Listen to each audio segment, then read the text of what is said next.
बंधन में नहीं है। आत्मा निर्लेप है, निर्विकार है, एक रस है, अनंत है, शाश्वत है। आत्मा के कर्म से कर्म का कोई प्रयोजन नहीं है। सूक्ष्म, हाँ हाँ, लघु में सूक्ष्म जैसे आत्मा वायु वायु वायु वायु प्रवेश नहीं करती। नहीं, कर्म के रहस्य में आत्मा नहीं बनती है, याद रखो। नहीं, ये मैंने नहीं कहा कि कर्म के रहस्य में आत्मा सुनो बनती है। पहले, जैसे वायु जहां से जाती है, वायु चलकर, हाँ, तो उस स्थान में चाहे सुगंध हो चाहे दुर्गंध हो, वायु अपने साथ खींच लेती है। चाहे सुगंध हो और चाहे दुर्गंध हो, वायु अपने साथ खींच लेती है।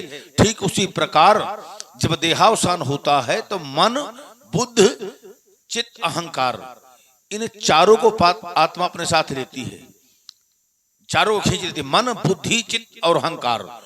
इन चारों को साथ में लेकर के अंतः, जिसे कहते हैं अंतःकरण चतुष्ट, और फिर वहां प्रायश्चित करना पड़ेगा।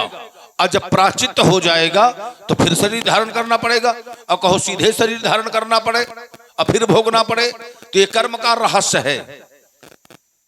अवश्य में भोक्तव्यम कृतम कर्म शुभाशुभम। लेकिन कर्म के रहस्य में बंधता कौन नहीं है? निराशीर चित्तात्मा त्याग सर्व परिग्रह शरीरम केवलम कर्म कुरुनाप किलविषम। जिसके समस्त शास्त्र सम्मत कर्म ज्ञान रूपी अग्नि में दग्ध हो चुके हैं, जो समस्त भोगों से निष्प्रहा हो गया है, जो समस्त आशाओं से रहित हो गया है, वो कर्म के रहस्य में नहीं मानता है। हमें क्या कह रहे थे कि देवताओं को सुख देने के लिए, दुख से छुड़ाने के लिए आपका आगमन होता है, और यहां सब लोग दुखी हैं। अब देखिए, इनके लिए हमने कुछ कहा नहीं, ये अनावश्यक दुखी है जिसमें हमारा दोष नहीं है। अगर हमारे द्वारा कोई ऐसा कर्म किया जाए देवताओं के प्रति, साधुओं के प्रति, अगर हम उनके प्रति कोई अनुचित वचनों का प्रयोग करें या उनके प्रति अनुचित कर्म करें, तब हमारा दोष होगा। अगर उनके लिए हमने कोई ऐसा कार्य नहीं किया तो दोष हमारा नहीं होगा। अब जैसे भगवान नरसिंह का जब प्रादुर्भाव हुआ तो देवता, मुनि, सभी लोग भयभीत हो गए थे उनके उस भयंकर रूप को देखकर, और सभी लोगों ने स्तुति किया था। और फिर अंत में जब प्रहलाद ने स्तुति किया था तब उनका क्रोध शांत हुआ था। अब कह दिया जाए कि देवताओं के हित के लिए अवतार होता है, और देवता क्यों दुखी हो गए, महात्मा क्यों दुखी हुए, सिद्ध, गंधर्व, चारण, सब लोगों ने स्तुति किया है पृथक पृथक। श्रीमद् भागवत में अगर आप देखेंगे तो अब उसमें भगवान नरसिंह का दोष थोड़े था। उनके उस भयंकर रूप को देख करके सभी लोग भयभीत हो गए थे। तो इसमें हमारा दोष नहीं है राजकुमार लक्ष्मण। अब देखिए, संसार में जब जब अधर्म बढ़ता है तो निश्चित है कि अधर्म का ह्रास होता है। चाहे जितना अत्याचार बढ़ जाए, लेकिन वो अत्याचार समाप्त जरूर होगा।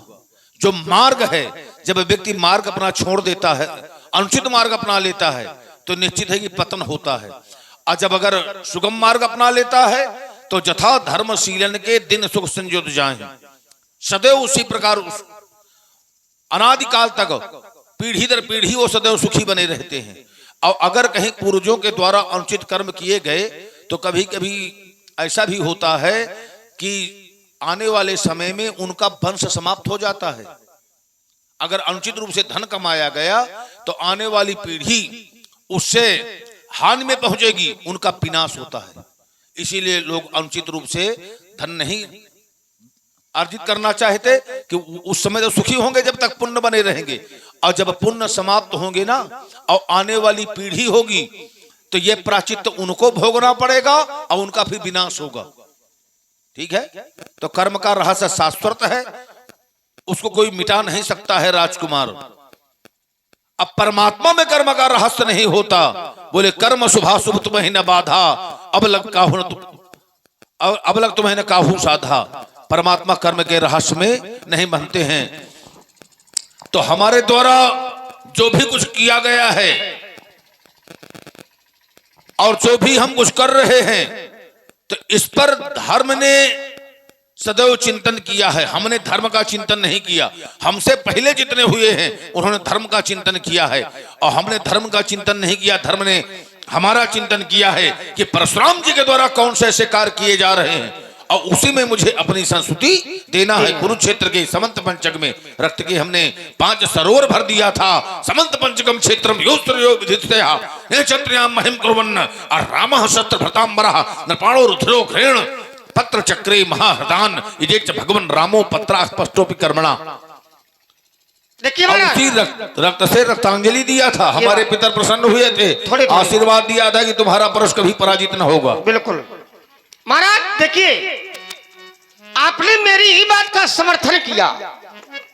मैंने कहा था कि कर्म के अनुसार ही हर प्राणी को फल मिलता है, और आपने भी मेरी बात का समर्थन किया। इसके लिए तो मैं साधुवाद नहीं, साधुवाद नहीं, हमने इसमें यह भी कहा है कि कर्म का रहस्य में कौन नहीं बंधेगा। हम नहीं बंधे कर्म के रहस्य में, सब बनेंगे ना। क्यों? प्रमाण दे रहे हैं, प्रमाण से साथ काटो। ये बात पत्रा स्पष्टोपि कर्मणा। अच्छा, क्या जैसे जल में कमल अपवाद जल से में मुक्त नहीं है, उसी प्रकार कर्म के रहस्य में परशुराम जी नहीं है। अपवाद करोगे? अरे भाई, अगर एक व्यक्ति के लिए कोई बात कह दी जाए तो वो नियम थोड़ी बन जाएगी। नियम में आओ ना। लड़ाई नियम की होती है, लड़ाई अपवाद की थोड़ी होती है। और नियम हमारा कहता है, क्या कहता है नियम? ये बात तो नियम कहता है कि काहू न को और सुख दुख कर दाता, और निज कृत कर्म भोग सबो। काहू न को सुख दुख कर दाता और निज कृत कर्म भोग सबो। अपने किए कर्मों का ही फल भोगना पड़ेगा। कर्म प्रधान विश्व रचि राखा, यही नियम है कि किए गए कर्मों का फल भोगना पड़ेगा। देखो, अपवाद में हम लड़ाई नहीं किया करते हैं। असली योद्धा वही है जो नियम में लड़ाई करे।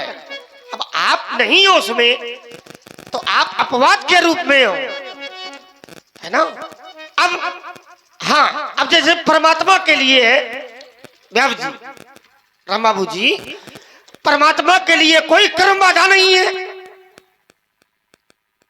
परमात्मा के लिए कोई कर्म बंधन नहीं है। और जो व्यक्ति परमात्मा के अनुकूल हो जाए तो वो भी कर्म बंधन से मुक्त हो जाता है। ऐसा थोड़ी है। जो व्यक्ति कर्म बंधन से मुक्त होना चाहता है तो परमात्मा की अनुकूलता प्राप्त कर ले, अनुकूलता स्वीकार कर ले। तो परमात्मा तो यहां तक कहते हैं, क्या कहते हैं?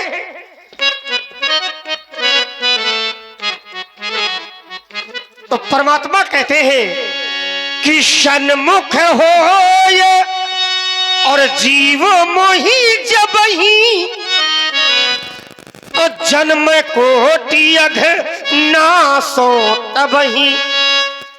महाराज, सन्मुख हो जीव मोही जब ही। अगर जीव मेरी अनुकूलता स्वीकार कर ले, मेरे सन्मुख आ जाए, तो जन्म कोटि अघ, करोड़ों जन्मों के पाप भी मैं नष्ट कर देता हूं। कोटि विप्रबध, कोटि,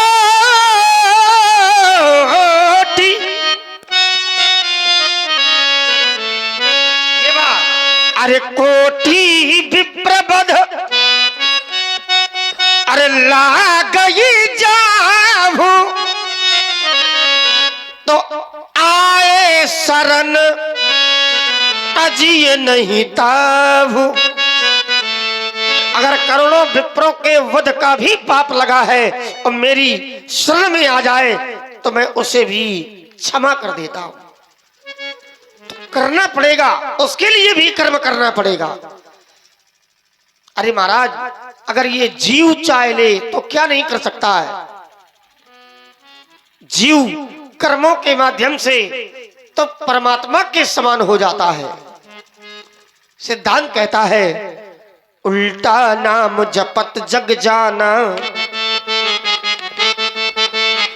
उल्टा नाम अरे जपत जग जाना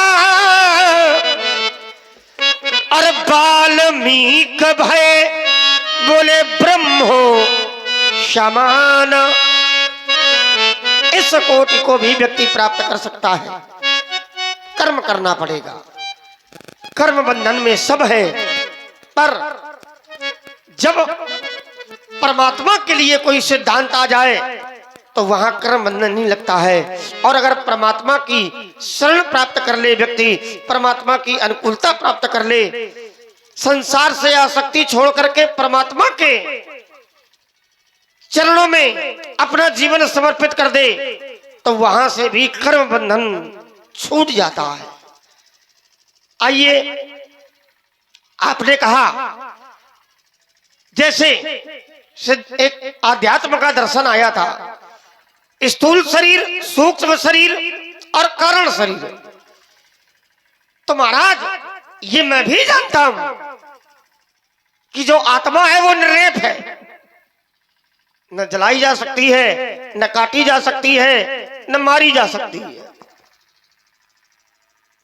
चलिए देखिए, देश काल स्थिति के अनुसार कार्य व्यक्ति को करना चाहिए। बिल्कुल बिल्कुल सही कह रहे हो। इसलिए अधिक आध्यात्म में ना जाकर, बिल्कुल बिल्कुल आइए, है ना, इसलिए काम करो। हाँ बिल्कुल, उसी धारा में थोड़ा हम आ रहे हैं, थोड़ा सा संग करके हमने बीच में ही बात छोड़ दी। चलिए उसी धारा में थोड़ा सा देश काल स्थिति के अनुसार। भाई देखिए, भोजन उतना दो जितना पचना। अब देखिए कर्म, और ज्यादा कभी कभी कोई दूसरा कर्म करता है। तो किसको सुना रहे हो? अरे सब थोड़ा सुनता लोग सुन रहे हैं, दो ये सब रसिक लोग बैठे हैं। हाँ हाँ, ये ज्ञानी लोग हैं, सभी भाई लोग हैं, सभी और सब हमारे रसपान कराओ व्यवहारी इन्हें। हैं, और हमें बहुत अधिक दान भी देते हैं, हमारे पुराने सब हैं। दान की बात, ये बात ऐसी कोई बात, एक व्यक्ति ने अपराध दान की बात बहुत बढ़िया है। हाँ बिल्कुल, एक दिन है दान करे कल्याण। ये बात प्रताप बहन मान रहे हैं कि प्रताप बहन से भूल हुई, ब्राह्मणों ने श्राप दिया, थोड़े बोले विप्र सको तब नहीं कशकीन विचार, दो क्षण चार निशाचर हो मोर सहित परिवार। और हुआ क्या? बोले सत्य के तो कुल को नहीं बाचा, विप्र श्राप किमी हो ये साचा। कोई नहीं बचा। तो क्या उनका अपराध था? वैसा कोई नहीं बचा भाई। हाँ, कोई नहीं बचा, कोई बचा नहीं है। अब बिना अपराध के सब राक्षस बने, तो इसलिए राजकुमार लक्ष्मण तुम बचोगे थोड़ी देर। हाँ ये याद रखना, बस हम ही तुम्हें रह जाएंगे। हाँ इसलिए, हाँ तो कुछ थोड़ा अपन बल कहो। वही हाँ, है। हाँ अपन बल कहो। हाँ तो थोड़ा सुनाओ अपना बल। अरे बल तो बहुत है, ठीक है। कैसा बल है? कि अरे मारा ललकार कर सहस्त्र बाहु अर्जुन को, बहादुर और मस्तक उतारा अहंकारी छत्रधारी का, खात ही स्थापना सधर्म डंक देके भूम फहरा पताका लोक बाल ब्रह्मचारी का, और पाप की अधिकता देख और ये बस्ता बस्ता उठी दी रोए और तम बढ़ गया था तो ठुतुराचारी का, जानता हूं नाच ढूंढने के लगाई दे, देखना है पर लखन पल थारी का। अरे शांत ही लाल, अब नहीं शांत रह पावेगा और नहीं गए मिथिला के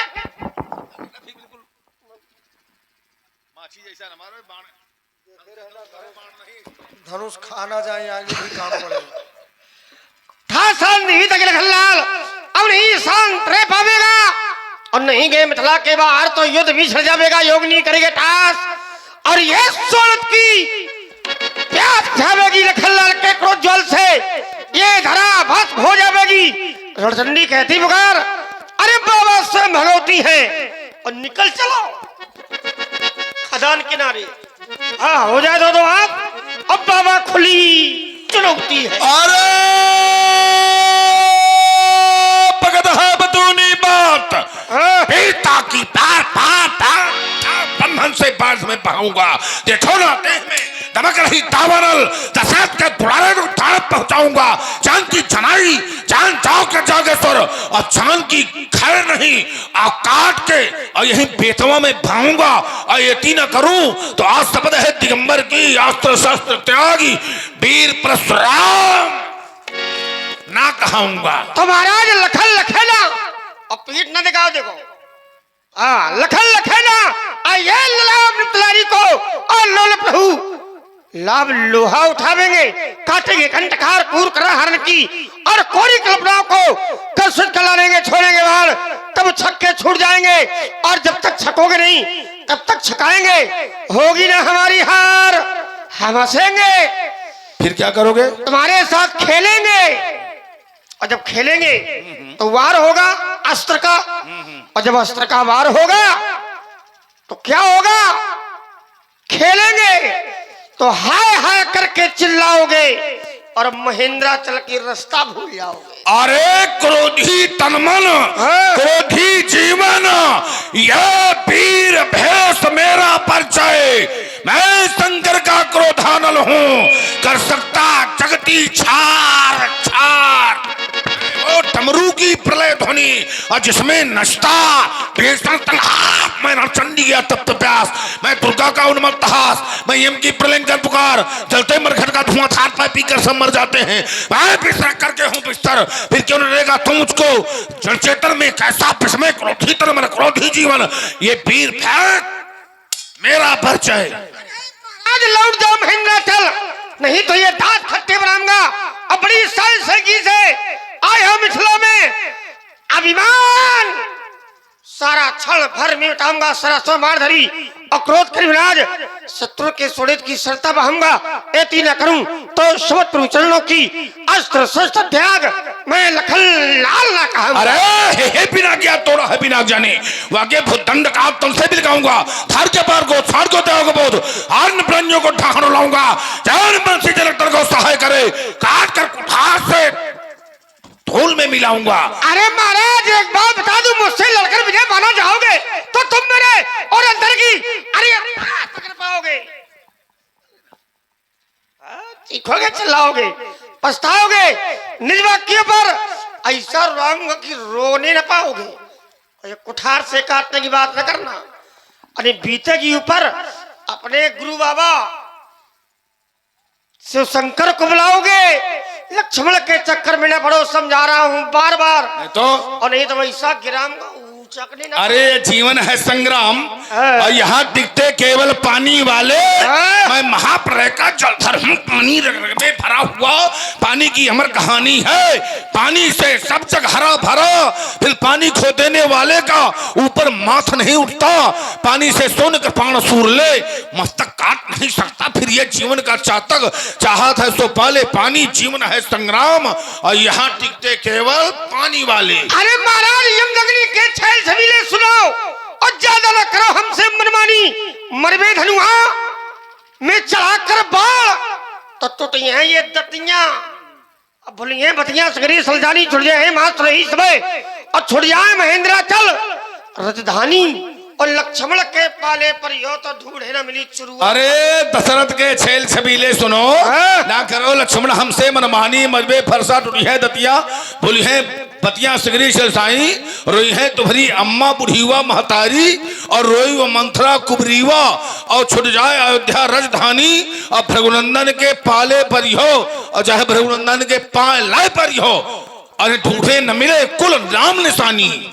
नीत पथ पर यदि चलोगे तो शायद बाबा तुम्हें छोड़ देंगे और लिया तुमने नीत का सहारा तो ध्यान रखना कि नस नस तुम्हारी तोड़ देंगे। हमारी पहले से टूटी है, अब तुम्हारी हम तोड़ेंगे। टूट गई है तुम्हारी। हाँ हाँ वो बहुत पहले से गुरुकुल में। हाँ है लोग कहावत एक लखन जनमानस ऐसा कहते हैं कि ये भूखने वाले भूखते हैं पर हाथी अपनी चाल में चलते हैं। तो हम अपनी चाल में चल रहे हैं, तुम जितना कुछ कहते रहो। क्या हाथी हो गया तुम? अरे उदाहरण उपमा उदाहरण उपमा जिसकी दी है उसी की दो। हाथी की उपमा न दो, उपमा उसी की दो जिसकी दी है। बरसब कन्नौर बाबू विशाला है ना। हाँ तो उपमा बैल की है, उपमा हाथी की नहीं है। आइए वैसे भी देखो इन शब्दों का प्रयोग न करना चाहिए। अब तुम तो ऐसे नगर से हो, अब गुरुदेव भगवान की याद आ गई हमें। बिल्कुल आई होगी। और आपने बताया भी कि नस टूट चुकी है, तो ये तो बहुत अच्छा कार्य हुआ है। वो सन्यास का वो नहीं, वही है, हाँ, वही है, प्रक्रिया यही होती वही है। है। जिस समय हाँ, गुरुकुल में पहुंचो तो पहला कार्य वही होता है, पहला कार्य वही होता है। क्योंकि सन्यास जिस समय व्यक्ति धारण करता है तो एक संप्रदाय होता है, और उस संप्रदाय में सबसे पहले नस ही तोड़ी जाती है, वो तो बहुत आवश्यक है। और उस संप्रदाय की रचना महात्मा जी के द्वारा हुई है। नागा संप्रदाय। हाँ वही है, और तो है भी वो उसी इसमें, है ना। और वैसे तो नगरी तो बड़ी पवित्र हाँ हाँ है, नगरी बड़ी पवित्र है। और वैसे भी जिनकी वाणी को सुन करके होते लोग निछावर, है ना, ये वही कृष्ण कुमार द्विवेदी जिनका ग्राम निछावर। आइए, आप बैठे हैं तो कुछ रसपान भी होता चले। ओम, क्योंकि लोग भी धीरे धीरे, हाँ, दो चार लोग हैं वो भी जा रहे हैं। वही है तो हाँ, अब क्योंकि समय हो गया और लोगों को अपने अपने कार्य करने होंगे। बस कठिन पंथ से एक बस सौ दर्शन दे बस दियो। बस बस बस वही एक दर्शन मैं दे रहा हूँ, बस दर्शन कठिन- आप कठिन लीजिए, पंथ बस। इसके बाद चरित्र से जुड़ते हैं। आइए, कहना है ओम। अरे मैं कठिन पंथ का पथिक लड़ा, और करता निर्झंझा बातों से, और प्राकृतिक प्रकोप ना डरा सके हमको अपनी आघातों से। मैं चला जहां जब जिस पथ पर, मैं चला और जहां जब जिस पथ पर, तो नहीं देखा हमने आदि अंत, वर्षा ग्रीष्म ऋतु, शरद शिशिर हेमंत और बीता बसंत, सुख से न राग और दुख से न द्वेष, सुख से न राग दुख से न द्वेष। अरे हो गया पृथक जगन्नाथों से, ये बात मैं कठिन पंथ का पथिक लड़ा, और करता नित झंझा बातों। और मैं शिवाकांत का परम भक्त, और कालों का भी महाकाल, और मैं रण प्रांगण का प्रलय पथिक, और जा संभल अभी ओ लखन लाल। ये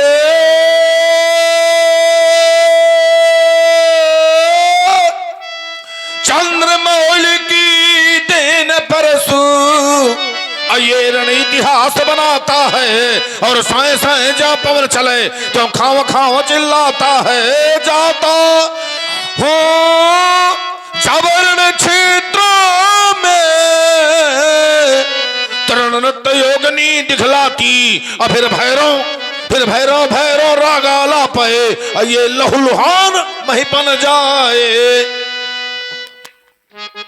और महाराज चरित्र से भी हमें जुड़ना है,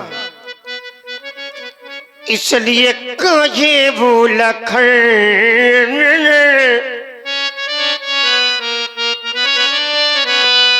और मुनिशील तुम्हारा, और को नहीं जानो विदित संसार। आपका शील स्वभाव सारा संसार जानता है, हमने तो यहाँ तक जाना है कि माता पिता ही और उऋण भयनी के, और गुरु ऋण रहा सोच बड़ जी के। माता पिता के ऋण से आप ऋण हो गए, एक ऋण बाकी है, सो जनु हमरे माथे काढ़ा, और दिन चली गया वो ब्याज बहु बाढ़ा। तो फिर अब आनिय, अब आनिय, और व्यवहारिया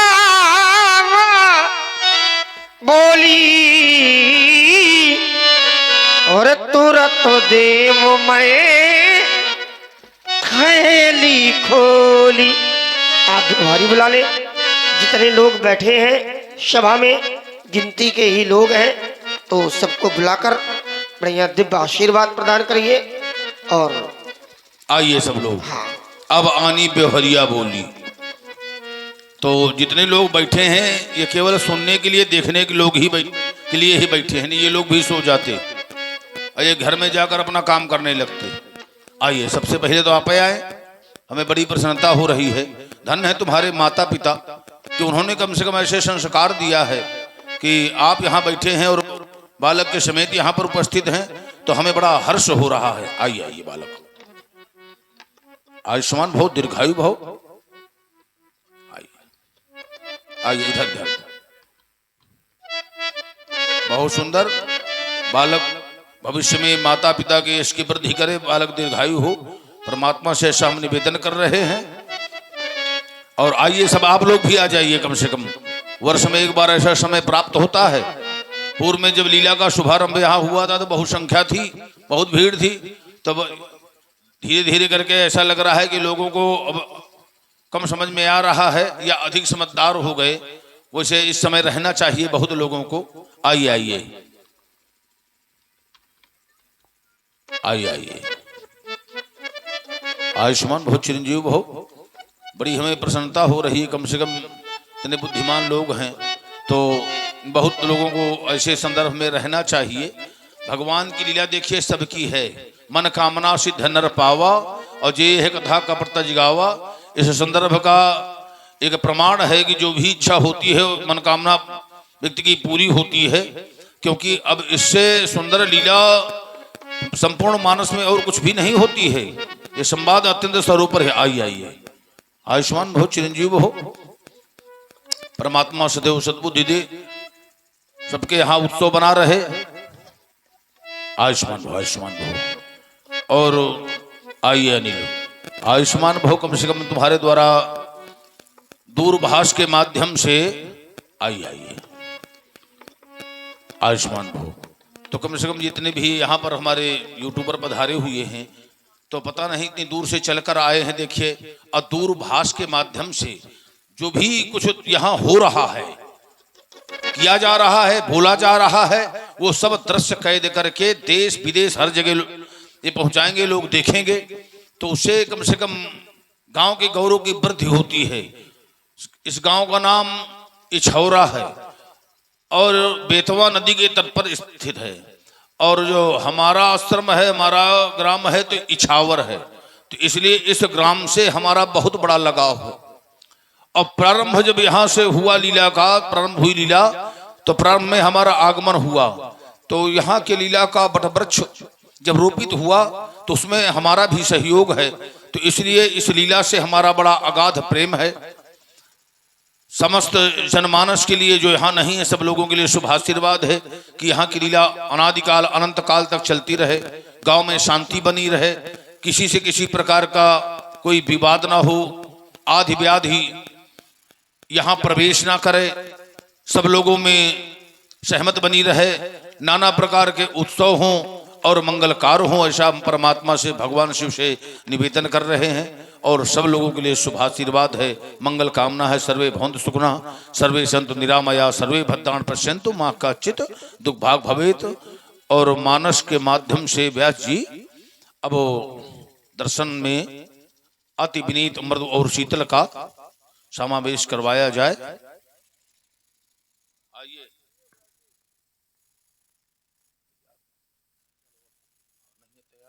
आइए,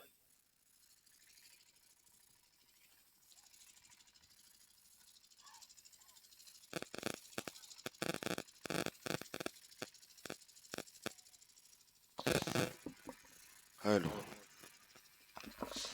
सुने आप लोग भगवान श्री राम की वाणी। और भगवान श्री राम जी की वाणी वो भी कैसी है, अति है, शीतल है, मीठी है। श्रवण करें आप लोग।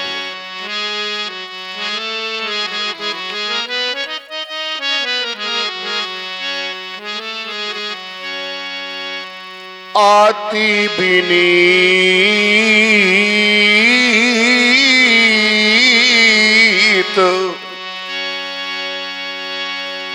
दूसी तलबानी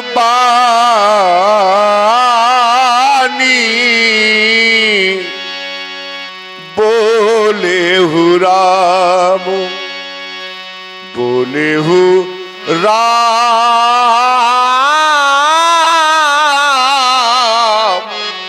बोले हु राम जोरे जोगो पानी आओ बोले हु राम। सुने आप लोग श्री राम जी की वाणी को, जो बहुत ही अति शीतल और मीठी वाणी है। आप लोग श्रवण करें, देखें, आप लोग श्रवण करें।